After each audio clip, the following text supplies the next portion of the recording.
let's get started with the Hearns Workshop. What do you think? So I think it's really good. I use it. Good. But apart from that, what should we look at Plugger at the moment? Plugger is not a new thing that we've been talking about. So this is a long project. So we've actually got boxing is all ready now. So Plugger is our Comical W-class Melbourne Tram. So here's Plugger here. And if you've been following along, you'll notice that Plugger did disappear for a little while. He disappeared for a couple of months or something like that. And then he reappeared. And so he's going to be back on the social media pretty soon. He's going to be wandering around town. Now, we've got Plugger. This version is built as a working one. That's on a Kato chassis. But we just produced Plugger as a full static model kit. Okay, and we have an example right here. Okay, so let's have a close-up, I think. Definitely. I'll pass that over to you. All right, so let's get a bit closer here. Here we go. Yeah. Okay, so you have I guess the body is the same as the motorized Plugger, but then we have a chassis here. Yep. And then you got bogies. Yep. And the wheels. Yep. That you can assemble. Yep. On this other plate here, you have like a base really, which is a pave type road. Yep. And the number plates. The numbers here. So you got all the components to build the tram, and then you're going to have to paint it up, make it look, I guess, as realistic as you want, or as abstract as you want, really. So this is the first project that we do to create a model kit in full. Yes. So we'll come, as BJ suggested, in a box like this. Yep. There'll be some instruction included. All the details are here, and there's a full instruction manual included. And you're going to just need to purchase some paints and the traditional tools and glue. Yep. So obviously a little bit of finishing, but as you see from here, the finishing is really good. It's pretty clean. So there won't really be proud of this. Much work. So particularly being the first model kit. That's right. Yep. So very, very clean model, really. So we also work in a way where the supports are away from anything visible, really. So there's minimal damage from the supports. Yes.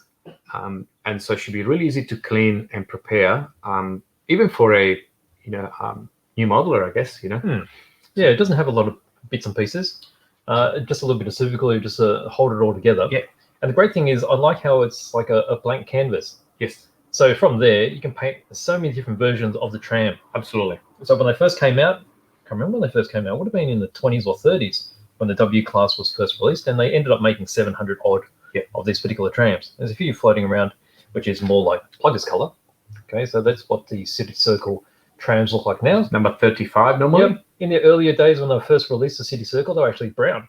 So they have changed a bit, and also there's a brown dining cars that unfortunately aren't around anymore. And I'm sure there's a lot of earlier type schemes you can put on there too. And the other thing you can make it really interesting is you can put, exactly where you want the line to be, and the number. Absolutely. So again, this was designed in-house. So Warwick designed this model in full. We designed the full packaging, and so this is a fully made in Melbourne product. Yes. So we produce this in a shop. Yep. So made in Melbourne tram. It's good. First of many, hopefully. So we've got a couple of other ones that are starting now to take shape. But as you know, it takes quite a long time to design this in full. It's got a really nice box. The box just really very pretty and compact. Make a really good gift. Definitely. So I've got a question for you guys regarding the model. Would you be able to do a kind of micro LED layout to make it LED, or instead of a manual flip sign, could you do an LED signage in it, or even internal lighting? Well, you could if you're clever enough. So basically that just means you have to mill out the inside. So if you wanted to illuminate the front end, you just got to hollow it out and put transparent or translucent piece there, print out whatever name you want, put a light in there, and it'll be lit. Same sort of thing can happen with the side windows too. You cut all those out if you wanted to. We can eventually produce, if there is enough interest, a version with the cut-out windows. It's something we can definitely change the design for. In fact, if you jump onto something we've done new. Yeah, that's a bit special. This could be another quiz. Does anybody know what this is?